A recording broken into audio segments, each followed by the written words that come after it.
so many new pieces to this IU football team. To me, that's going to set the tone on how you get ready for games on Saturday in the fall.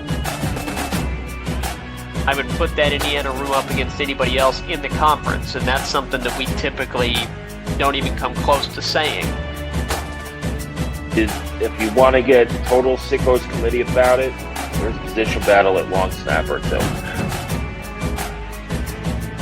This is the Hoosier Huddle Podcast, part of the College Huddle Podcast Network.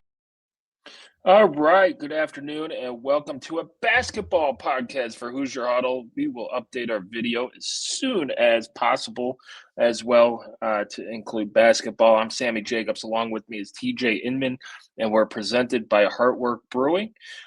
We are going to have a watch party over at Heartwork Brewing on Saturday with Ben Gillard and Nick Gonzalez.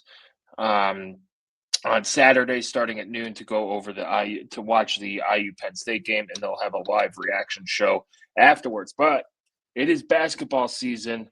The regular season, it feels weird because IU's already played 5 exhibition games. The regular season starts on Wednesday against Alabama A&M, and the Darren DeVries era gets off to a start. So, TJ, how are we feeling about Indiana basketball? Is it DeVries? I should say his name right. It is DeVries. Yeah, excited. It is certainly an odd feeling to really be so wrapped up as a fan base in the football season that the beginning of basketball creeps up on you, right? Yeah, and I don't think that's just an IU thing. I think that's nationally, or maybe it's just because we are wrapped up in IU football too. I think it's for nationally good teams. I think, yeah, good football programs, which we're allowed to say now. Yep. Yeah. So I think the whole start of you had I think the Field of 68 had their marathon starting on YouTube. Didn't hear about it and all that stuff. But let's talk some IU hoops. Darren DeVries comes in his first year at IU, takes over for he who shall not be named after 3 disappointing seasons. He comes in from West Virginia, missed the tournament last year, but was on the bubble. Brings his son Tucker DeVries over, who is named to every watch list. Was just on the Wooden Award watch list today as well. Give us a background on Coach DeVries. Yeah, so comes from Dana Altman tree, was a head coach at Drake after being an assistant at Creighton. Worked under Doug McDermott and considers him a mentor, which kind of interesting because I think the immediate parallel that people make is Doug McDermott with his son. Greg and Doug. So Doug McDermott, the player, Greg McDermott, the coach, and now Darren DeVries with his son Tucker for his last year. But from Drake to West Virginia, got them on the bubble despite Tucker barely playing last year, had a shoulder injury that caused surgery this past offseason. He was able to have a pretty healthy run up to the campaign and says he's feeling good. DeVries, I think you have to look at it 2 different ways. Number one, was he a big name that was hired? The answer is probably no. However, I think you look at the second part, does he make sense for the type of team you would like to see Indiana have? And I think the answer to that is yes. It's going to be a totally different style of play. We've seen that in the exhibition games. Instead of starting offensive possessions with 2 guys in the paint, you are starting offensive possessions with no one in the paint. The court is spread. It's a more modern style, which it's a low bar coming off the previous regime. Totally understand that. and I know that people, when Mike Woodson gets let go, people have their hopes up for. First, it was Bruce Pearl. Oh, it's going to be Bruce Pearl. Here we go. And then it was the Brad Stevens rumors get fired up again, and you end up kind of feeling a bit let down when the name is first mentioned as, oh, we're hiring Darren DeVries. Okay. And then you end up sort of having to almost talk yourself into it, which I don't think is fair to the quality of coach that he is. Well respected. And then it's also about the staff that you hired. And I think in general, you have to be pretty positive with the staff that he hired. Kenny Johnson comes back. He was with Indiana under Tom Crean. You add in Rod Clark, a well-regarded assistant from Tennessee. Drew Adams, the Bloomington native. And then a good support staff with guys like Mike Bargan that you brought over. He was the associate head coach for Bradley. The roster is interesting, but it does fit the style that Darren DeVries wants to play. He wants to share the ball. He wants to shoot threes. He wants to have a tough team. And I think he wants everybody on the court to be able to make good decisions and react with each other. For instance, Reed Bailey, not at all a prototypical Big Ten center and not the type of big man that IU fans have come accustomed to, but he's going to do things that fit Darren DeVries' system in a way that somebody like Omar Ballo could not do. So I think it's a very good fit. We've seen his personality emerge a little bit as he's engaged with the fans. I think he's done a really good job of that. Events like the Haunted Hall of Hoops that he brought back, Hoosier Hoops on Kirkwood. That's a cool event to engage with fans. I think they're doing what they can to engage, but the only thing that's really going to turbocharge that is putting out impressive performances on the court and winning. Yeah. The rest is window dressing. Let's get into the offense a little bit. This is something I will call it bombs away basketball. Sure. It is much different than Mike Woodson's dinosaur basketball. Yeah.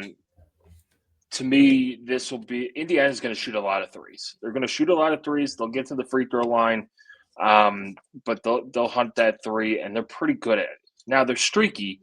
They could go 0 for 8 at one point, but they could also go 6 for 8 or 7 for 8 at one point. Right. Where do you see – take us through this offense a little bit.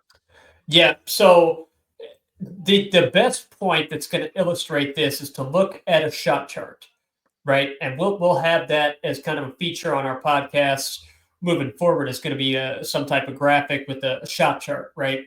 That is going to show you exactly how different this is from the way that they played last season. A really good illustration is the exhibition game against Marion, and Marion totally overmatched. I get it. But the intention, the habit that they were building with that game shows you exactly what they want to have happen. Indiana did not take a shot from the field that was not a three-pointer or a layup until very late in the game when a walk-on took about a 15-footer, kind of a floater that he took, Drew Snively. Every other shot attempt was either a layup or a three-pointer. Gone are the days of mid-range jumpers, pull-up 18-footers. You get run off the three-point line, you take 2 dribbles inside and shoot it from 2 feet inside the three-point line. Incredibly inefficient basketball. That's gone. So you expect that on offense. You're going to expect, I think, a lot of attacking the basket from guys like Tatum Connerway and Lamar Wilkerson to try and get to the line. Getting to the free throw line is going to have to be a supplementary way that this team plays offense. I think you're going to see a lot of sharing of the ball. We've seen a good assist to turnover ratio in all of IU's exhibition games so far this year. That includes the Puerto Rico trip, the game against Marion, the game against Baylor. They do a good job sharing the ball and creating good shots for each other. And you're going to see a lot of three-point attempts. Yeah. Where Indiana can struggle on offense is going to be, do they have a consistent third option? We feel comfortable with Lamar Wilkerson, feel very comfortable with Tucker DeVries. After that, it is a bit of a question mark. Is there going to be a consistent third option become apparent? The options are Tatum Connerway, who's going to be your primary ball handler, your primary point guard. In his college career so far, he has not been a consistent three-point shooter, but he is consistent at creating for others and getting to the basket.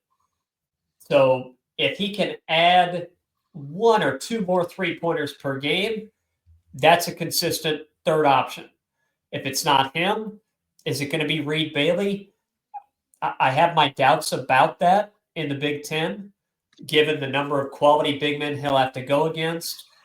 I think that an option that you hope emerges is Nick Dorn, who is a 6'7" wing, transfer from Elon. The issue there, we haven't seen him yet. He's been out for an extended period of time after a Jones fracture.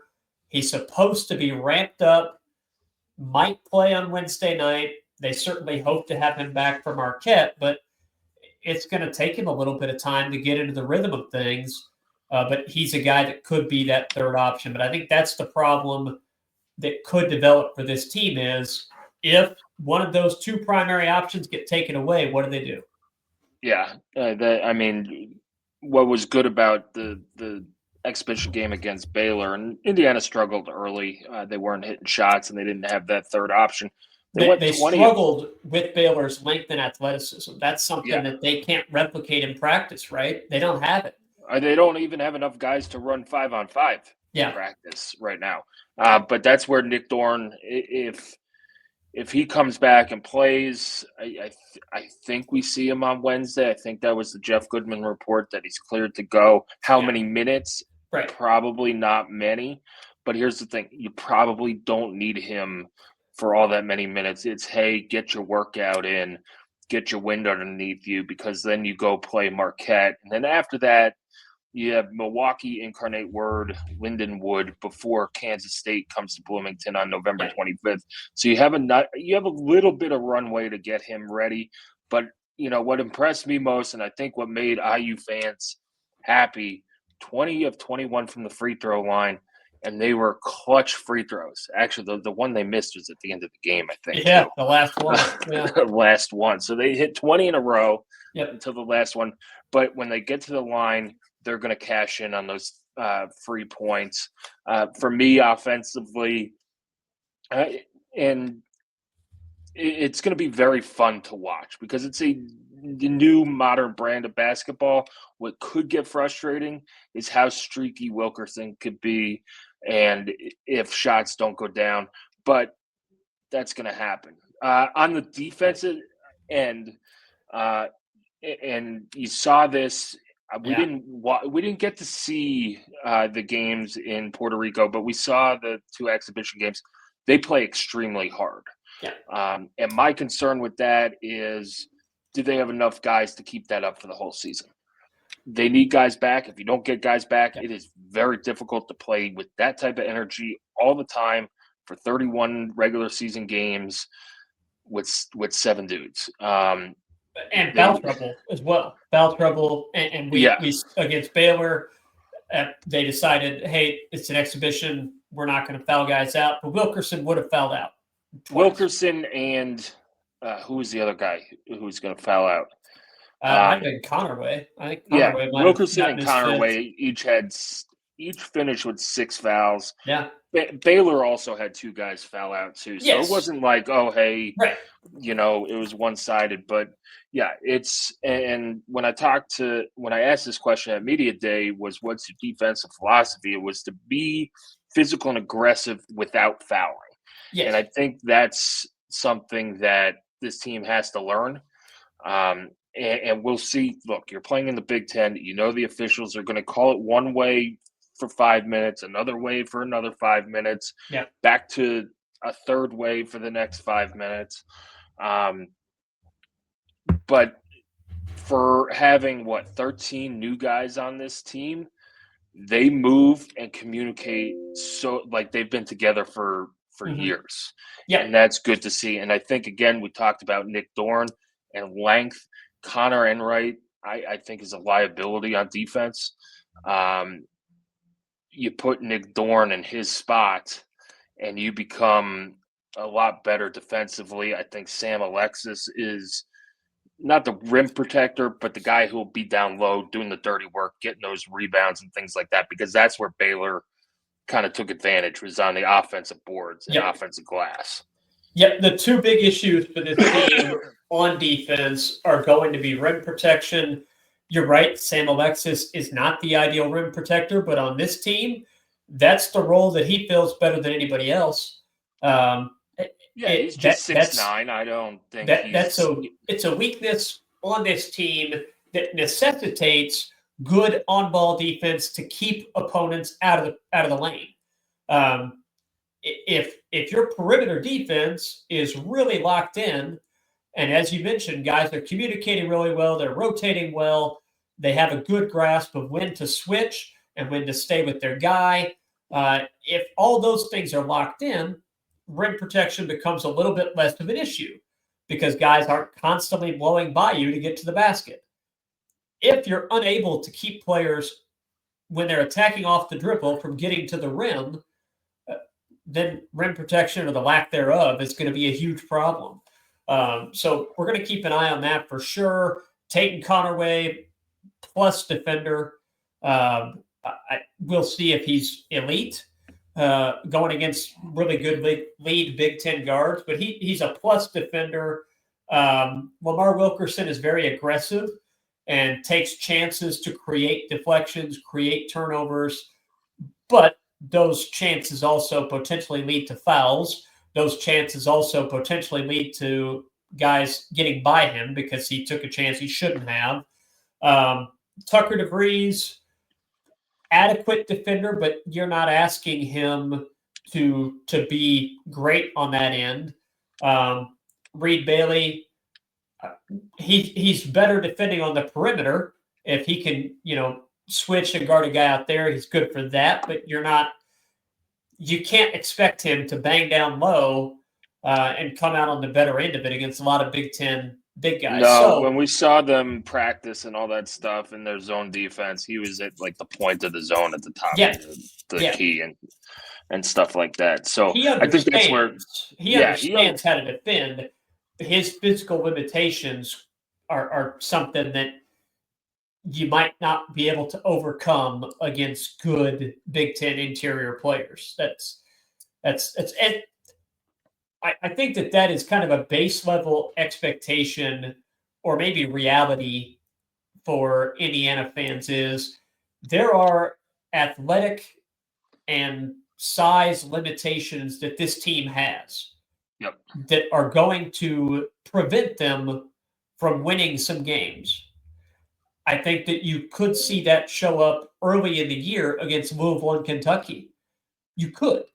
Now, 3-point shooting, you get really hot, that could overcome some of that. It's a great equalizer. And also, but it's a two-way street too. These big, clunky Big Ten teams are going to have to defend a fast-paced 3-point shooting bombs away offense. Now, look, if IU shoots 4 of 20 from 3-point territory, you're going to lose. If they end up shooting, what did they shoot against Marion, 20 of 35 or something like that? They're going to win. Very good. Yeah. So my point being, I envision that the losses that this team has are not going to come from a lack of intelligence. They're not going to come from a lack of the coaching staff being ill-prepared. They're not going to come from a lack of effort and readiness from the players. Yeah, I think it could come from a just didn't get shots to fall today, or that team was too big or too athletic, and we didn't get hot from three. Yep. And I think if those are the issues that lead to losses, I can only speak for myself. I can handle that. I can handle they were just better. Yeah, not like losses because you didn't show up or you're throwing Yes. the ball away or missing free throws. Right. You can't deal with those. Let's talk about realistic expectations for this team. Yeah. Because they're all over the board. Some people have them in the NCAA tournament. Some people say that if you miss the NCAA tournament with the 68-team field, it's a failure. A lot of projections have IU around that 9, 10, 11 spot in the Big Ten. And I'll say this about how I usually predict college basketball stuff.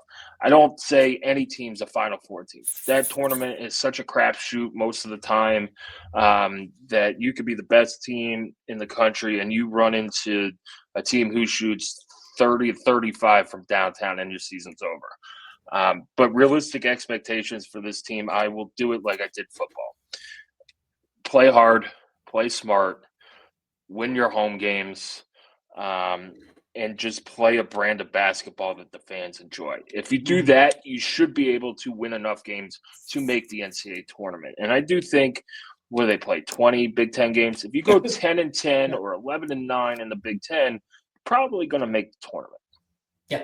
And I think that's a very successful season, whether it's a playing game or the first four or the first round. If you get to the postseason in DeVries' first year, because I don't think people appreciate how bad Mike Woodson cratered this program, and Archie cratered this program.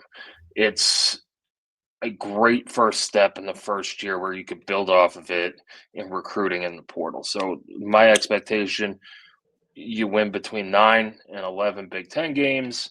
And if you can split your 4 big non-conference games between Louisville, Marquette, who's at Kansas State, and Kentucky, not necessarily in that order, but if you could go 2-2 there, you feel pretty good about your postseason chances.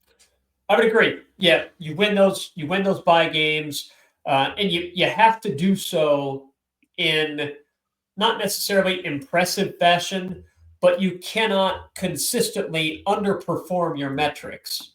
Yeah, you can't win those games by by like 4 points. Let's quickly, split them all out. very, very quickly, last season, just for reference, you beat Edwardsville by 19. You beat Greensboro by 11.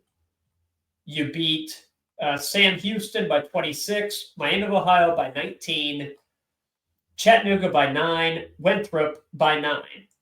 Okay, so those are a bunch of bye games that you either were right at the expectation or were well below what the metrics projected that game to be. That hurts your standing in terms of your KenPom rating, your Torvik rating, all of those metrics that get used later for the NCAA tournament. That hurts them. So yes, a win is a win, but it's not that simple. You do have to perform to a certain level in these bye games. So It's important to get off to a good start in those, win all of those, split the non-conference, and then go something like 9 or 10 Big Ten wins. That gets you in. It's laying that foundation, right? Laying the foundation for what your program is going to be about. And I think it's the way that they're going to play. I think it's going to get people on board. I really do. I think people are going to enjoy watching this team compete. And I kind of, it's not the same thing because it's not underclassmen that you're going to watch develop and grow with. But I do think it's going to remind people of kind of Tom Crean's like early teams, not his bad teams at the start, but the teams that were starting to turn that corner. And you could sense it building. This is different because it's a bunch of transfer guys that are just here for 1 or 2 years. But just in the terms of the overall feeling that something is being built in a way that is pleasing to the eye and makes people proud of the team that's on the floor. I do think you're going to see that. And the first step this week, take care of Alabama A&M in impressive fashion. Take care of business in that game, and then that Marquette game on Sunday. If you're looking to split your non-conference, this is one you need to get. Yeah, I'm so ready for all the comments on this podcast of that's a loser mentality. Making the tournament isn't a success at Indiana. It is. We'll see in the comment section. But yeah, take care of business against Alabama A&M on Wednesday. Go up to Chicago, play Marquette, and you got to get two of those, I think, and that's you're putting yourself in a bind against if you lose that one against Louisville and then at Kentucky. Yeah, and just for perception standpoint, for the morale of this fan base, it is so important to actually win and perform at one of these neutral site made for TV games. Yep. Because and there should be a lot of IU fans up in Chicago. There always is. There's always a lot of IU fans at these games, and the team consistently takes a giant dump in the middle of the court. Yeah. That's just reality of the recent past. It is so important for the beginning of this tenure. It doesn't mean, they lost to Marquette, DeVries is doomed. Not what I'm saying at all. But for the morale of this fan base, it is so important for them to go to Chicago and put on a good performance that looks like they give a crap. Yeah. Against a quality non-conference opponent in a neutral site game. Yep. It's something we've seen rarely here in the past. And I think you will be able to tell pretty quickly this weekend, this looks different. Yeah, you'll learn pretty quick. I mean, it was evident. I know they're exhibition games, but it was evident to me that just the style of play, the effort of play on the defense they fought back. They fought back, right? They've done it pretty much every game. The Puerto Rico games, they were down, kept fighting back, and won. Did it mean anything? Not really. But great to see. Against Baylor, they were down, looked overmatched, battled back, and found a way to win. Did it mean anything? Maybe not. But it's building those habits that I think is going to carry over. Yeah, and I want to kind of warn people. Please don't compare anything to Cignetti. This is how 8,000 college football coaches got fired this year. Is because everybody is comparing themselves to Kirk Cignetti. Look, anything can happen with basketball, but a realistic rebuild takes more than a year, even in the transfer portal era. So to me, and we'll get out on this, TJ, to me, if Indiana splits those two non-conference games, you win 9, 10, or 11 Big Ten games. Anything above that is fantastic. Anything below 9 is probably a little disappointing. And you play a modern brand of basketball that you could go sell recruits on and sell, because you're going to have to hit the portal too and sell portal players on that. That's a success, and start repairing the relationship with the fan base, which I think they've started to do with all these events in the offseason. So final thought before we get out of here. Well, I'm looking forward to it. I know it's, again, it's a bit of a juxtaposition to every Saturday be able to have the privilege of watching such a well-oiled machine in football, and then kind of switch your mindset to this is the first year of a process, and it's going to be different. There's going to be some bumps, and we just hope we see something enjoyable that progresses.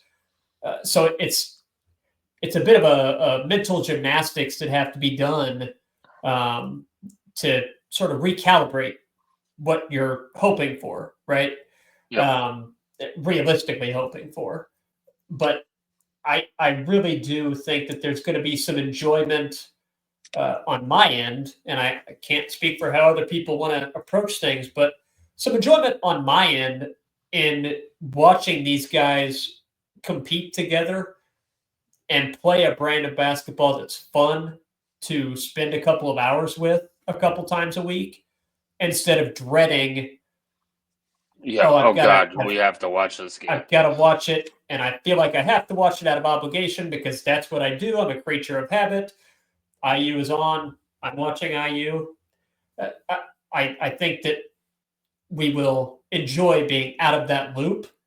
I say that you go out and struggle against Alabama A&M, and we might all be singing a different tone. But we got a lot of good IU sports to watch if that I happens. know. But I know. anyway, thanks guys for listening to our first basketball podcast. Hopefully, I wasn't totally full of it. But yeah, Indiana, Alabama A&M, Wednesday, 8 p.m. on BTN, regular BTN, no subscription needed for BTN Plus. We'll have a live game thread up at HoosierHuddle.com. We'll have gamers after that. Also, a reminder, the women's basketball team tips off tomorrow night against Lipscomb. Yep. We'll have somebody there as well. And then, of course, we'll have the game on Sunday against Marquette and all the IU football coverage as well. One last plug over at Heartwork Brewing, Saturday, 12 noon, watch party. We'll have a live post-game reaction show as well. After that, thanks for watching. Subscribe to our YouTube channel. Sign up for membership at HoosierHuddle.com. There's a free membership, $3 a month or $30 for the year. Thanks for joining us on this basketball preview.